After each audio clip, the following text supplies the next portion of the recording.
Hello guys, welcome back to my channel civil decoder. उम्मीद करता हूँ आप सभी बहुत अच्छे होंगे। आज मैं जो टॉपिक आप लोगों के लिए लेकर आया हूँ वो काफ़ी इंपॉर्टेंट है। ये सारे इंडियंस के लिए टॉपिक बहुत इंपॉर्टेंट है। तो आज का जो हमारा टॉपिक है वो ये है कि वो कौन सी ऐसे 15 चीज़ें हैं जो हमें घर खरीदने या फ्लैट खरीदने से पहले पता होनी चाहिए।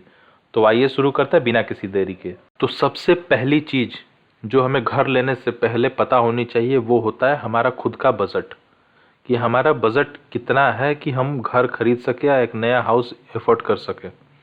नया हाउस अफोर्ड करने के लिए आपको क्या होगा, बहुत सारे खर्चों को मैनेज करना होता है। सपोज करो आपकी सैलरी 50,000 है और आपने जो नया घर लिया उसकी EMI 20,000 जानी है पर मंथ। तो बचे हुए 30,000 में आप अपने घर के खर्चे चला पाओगे नहीं चला पाओगे, ये आपको बिल्कुल पता होना चाहिए। आपको अपने आप को ये एश्योर करना होगा कि जब आप प्रॉपर्टी ले रहे हो वो आपके प्रेजेंट की नीड्स को और फ्यूचर की नीड्स दोनों को पूरी करेगी और वो आपके बिल्कुल पॉकेट में फिट हो जाएगी, आपके बजट में फिट हो जाएगी।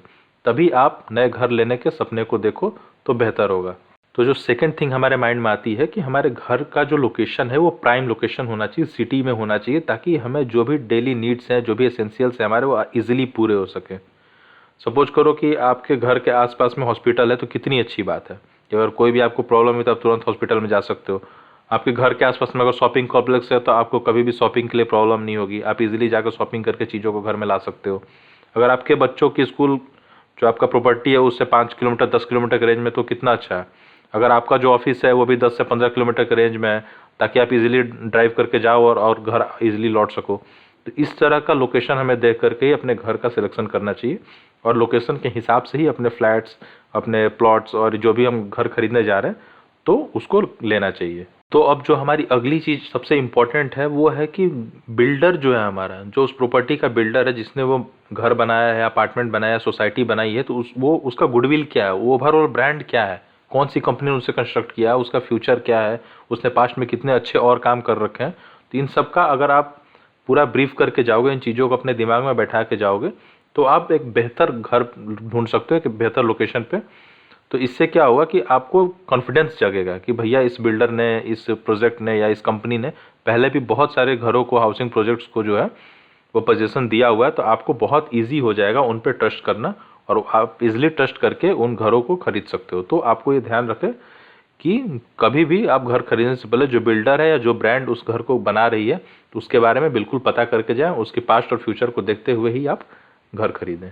तो अब हमने बजट के बारे में जान लिया कि हमारा बजट कितना होना चाहिए या कैसे हम बजट को मैनेज करेंगे तो घर खरीदेंगे। हमने लोकेशन को भी देख लिया कि लोकेशन हमारा प्राइम लोकेशन पे होना चाहिए और हमने ये भी देख लिया कि बिल्डर जो है हमारा अच्छा होना चाहिए, जो कंपनी कंस्ट्रक्ट कर रही है घरों को वो बहुत ब्रांडेड कंपनी हो तो ज़्यादा बेहतर होगा।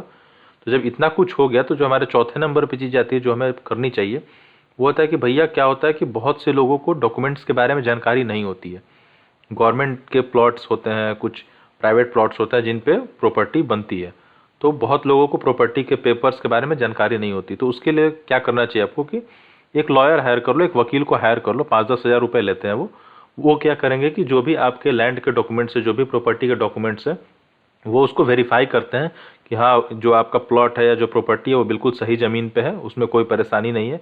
इनकेस अगर आपको उस प्लॉट पे या उस प्रॉपर्टी पे लोन लेना हो तो वो भी वो बता सकते हैं कि आप इजीली लोन ले पाओगे या नहीं ले पाओगे। तो इसमें कोई बड़ी बात नहीं है, आप एक लॉयर हायर कर सकते हो। अगर आपने प्लान कर लिया कि हाँ मुझे ये प्रॉपर्टी विजिट करनी है इस डेट को, तो आप उस डेट को एक लॉयर लेके जाओ साथ में और उस जो भी उसके प्रॉपर्टी के पेपर्स हैं या जहाँ भी आप प्रॉपर्टी बाई करने जा रहे हो उससे पेपर्स मांग के आप वेरीफाई करा सकते हो, क्रॉस चेक करा सकते हो लॉयर से। तो आप ये ध्यान रखें कि एक लॉयर हायर करना कोई बड़ी बात नहीं है, तो आप इजीली लॉयर हायर करें और घर देखें।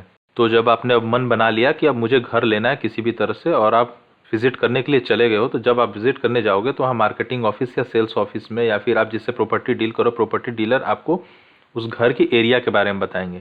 एरिया के हिसाब से कॉस्ट होता है कि पर स्क्वायर फीट इतने रुपीज़ चार्जेबल है।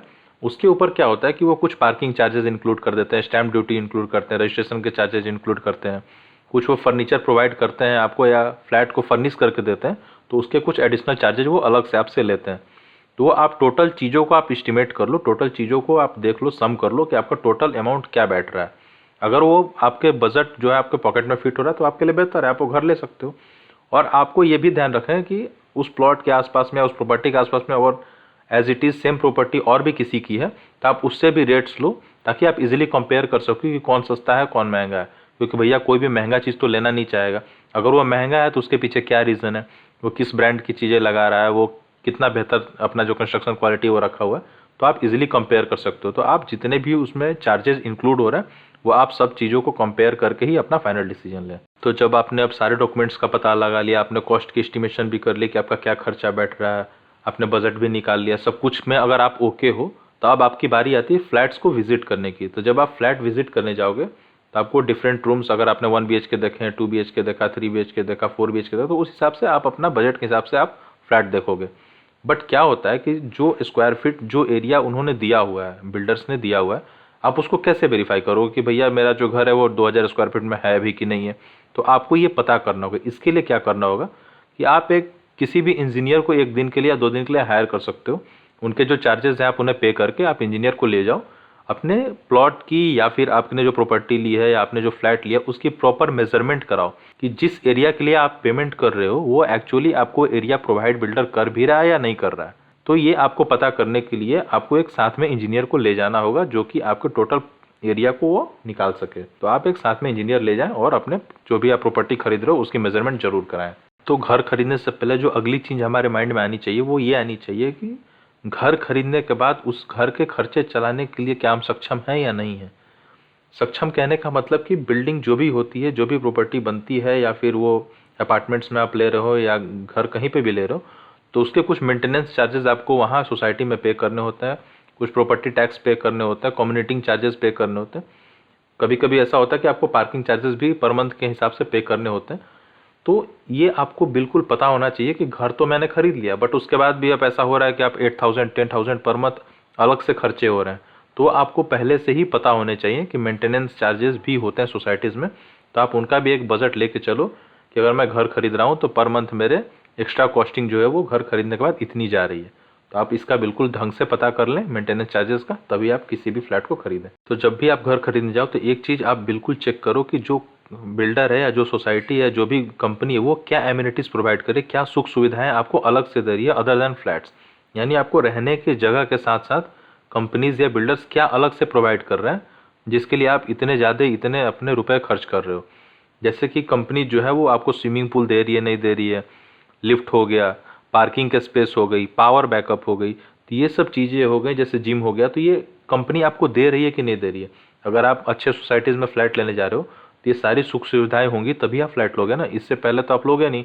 ऐसा नहीं कि सिर्फ आपने फ्लैट ले लिया, आसपास कोई चीज़ नहीं है, एंजॉयमेंट की कोई चीज़ नहीं है, क्लब हाउस नहीं है, जिम नहीं है, बच्चों के खेलने के लिए प्लेइंग एरिया नहीं है, स्विमिंग पूल नहीं है, तो आप क्यों लोगे वो फ्लैट। तो इसलिए कोई भी फ्लैट लेने से पहले आप उसके एमिनिटीज़ को चेक कर लो कि जो बिल्डर है वो एमिनिटीज़ हमें कहाँ कहाँ प्रोवाइड कर रहा है और उस एमिनिटीज़ से हमारे फ्लैट की दूरी या प्लॉट की दूरी कितनी है।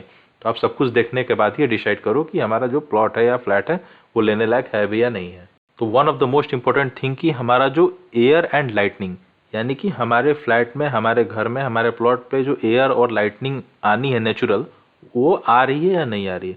यानी कि अगर सपोज करो कि आपने फ्लैट लिया है 15वें मंजिल पे, 16वें मंजिल पे, तो वहाँ पे आपको प्रॉपर लाइटनिंग मिल रही है कि नहीं, सनलाइट आपको मिल रहा है कि नहीं, उसकी डायरेक्शन क्या, कौन सी डायरेक्शन में आपका बालकनी फेसिंग है या विंडो फेसिंग है। तो आप ये बिल्कुल देखो प्रॉपर एयर सर्कुलेशन है कि नहीं फ्लैट का। ऐसा ना हो कि आपने फ्लैट ले लिया बिल्कुल बंद बंद से, आपको सफोकेशन हो रहा है रहने में, काफ़ी गर्मी लग रही है, अंदर घुटन सी हो रही है, वहाँ पे प्रॉपर लाइटनिंग नहीं है, आपको डे में पूरा घर में अंधेरा सा फील हो रहा है, तो ऐसे घर को लेना बिल्कुल बेकार है। आप कोशिश करें कि आप नेचुरल चीज़ों से जुड़े रहें तो ज़्यादा बेहतर होगा। तो आप प्रॉपर एयर एंड लाइटनिंग देखकर ही घर लें, उस फ्लैट में प्रॉपर एयर लाइटनिंग हो तभी उस फ्लैट को आप सिलेक्ट करें। तो अब तक जो हमने बात किया ये हमने ऊपर ऊपर का बात किया कि ऊपर ऊपर जो हमारा फ्लैट है वो कैसा दिखना चाहिए, उसकी लोकेशन क्या होनी चाहिए, प्रॉपर लाइटनिंग एंड वेंटिलेशन है कि नहीं है, हमारे एमिनिटीज़ जो हैं, सुख सुविधाएं जो हैं फ्लैट के साथ रिलेटेड वो हमें मिल रही है कि नहीं मिल रही है। But one of the most important thing हमें ये पता होना चाहिए कि उसकी जो कंस्ट्रक्शन की क्वालिटी है, जो भी मटेरियल हमारे घर को बनाने में यूज़ हो रहे हैं वो क्या ड्यूरेबल हैं, वो क्या लंबे टाइम के लिए डिज़ाइन किए गए हैं, तो इसका आपको बिल्कुल पता होना चाहिए। जो भी हमारी फिटिंग्स लगी हैं, जो भी हमारे प्लम्बिंग के आइटम्स लगे हैं, इलेक्ट्रिकल आइटम्स लगे हैं, टाइल्स लगा है, जो भी हमारा पेंट हो रखा है, जो भी हमारे दरवाजे हैं, फर्नीचर्स बने हुए हैं, किचन्स हैं, जो भी हमारी ग्रेनाइट लगी हुई है, तो वो कितने टाइम के लिए ड्यूरेबल है, उनमें क्या ब्रांड यूज़ हो रहा है, उन ब्रांड्स का आपको बिल्कुल पता होना चाहिए। क्योंकि बिल्डर जिस चीज़ के आपसे पैसे ले रहा है वो अगर आपको जस्टिफाई नहीं कर रहा है तो फिर वो गलत है। तो आप उसके जस्टिफिकेशन के लिए आप उस चीज़ को बिल्कुल वेरीफाई करो कि जिस चीज़ के लिए आप पेमेंट करें वो सारी चीज़ें आपको फ्लैट में लगी हुई मिल रही हैं या भी नहीं मिल रही हैं। तो इसके लिए आप क्या कर सकते हो, कभी भी ड्यूरिंग कंस्ट्रक्शन प्रोसेस, जब भी वहाँ कंस्ट्रक्शन चल रहा हो, आप बीच में रैंडमली विजिट कर सकते हो। वहाँ पे जो भी स्टील यूज़ हो रहा है, जो भी कंक्रीट यूज़ हो रहा है, आप उसके भी क्वालिटी देख सकते हो कि उसकी क्या स्थिति है। तो आप इस तरह से क्या होगा कि आप कंस्ट्रक्शन की क्वालिटी भी पता लगा सकते हो कि आप जो घर खरीदने जा रहे हो उसकी कंस्ट्रक्शन क्वालिटी कैसी है। तो आप ये ध्यान रखें कि किसी भी फ्लैट को खरीदने से पहले आपकी उसकी कंस्ट्रक्शन क्वालिटी का पता जरूर करें। तो चलो, अब मैंने मान लिया कि आपने जो है अपने घर को एश्योर कर लिया कि आप ये फ्लैट ले सकते हो, अपने फैमिली को भी एश्योर करा दिया कि हाँ ये हमारे रहने के लिए बहुत बेहतर घर है, हम इसमें इजीली सूट हो सकते हैं, फिट हो सकते हैं। बट आपको घर लेने से पहले एक मोस्ट इंपॉर्टेंट थिंग ये देखनी होगी कि उसके आसपास जो रोड है उनकी कंडीशंस क्या है। ऐसा तो नहीं किसी ने बहुत दूर प्रॉपर्टी ले करके घर बना दिया बट गवर्नमेंट ने अभी तक वहाँ रोड ही नहीं बनाया हो, तो आप कीचड़ में तो जाओगे नहीं अपने घर तक, अपनी गाड़ी कीचड़ में तो ले नहीं जाओगे। तो आपको सबसे पहले ये भी देखना होगा कि आसपास में रोड की कंडीशंस क्या है, प्रॉपर्टी के चारों तरफ कनेक्टिंग रोड्स हैं कि नहीं है। अगर स्ट्रीट है, स्ट्रीट के किनारे आपका प्लॉट या घर है, तो स्ट्रीट किसी मेन रोड से जाकर कनेक्ट हो रही है कि नहीं हो रही है। आसपास में आपको ट्रांसपोर्टेशन की सुविधा मिल रही है कि नहीं मिल रही है। मतलब आपको ओवरऑल कनेक्टिविटी और रोड की कंडीशंस को जरूर देखना होगा अपने आसपास के, ताकि आप इजीली कहीं भी आ जा सको। तो आप रोड की कनेक्टिविटी और कंडीशंस को भी जरूर चेक करो। तो अब आती है हमारी बात लोकेलिटी की, कि जिस लोकेलिटी में हम प्लॉट लेने जा रहे हैं, जिस लोकेलिटी में हम घर लेने जा रहे हैं, क्या हम उस लोकेलिटी के लिए सूटेबल हैं या नहीं हैं।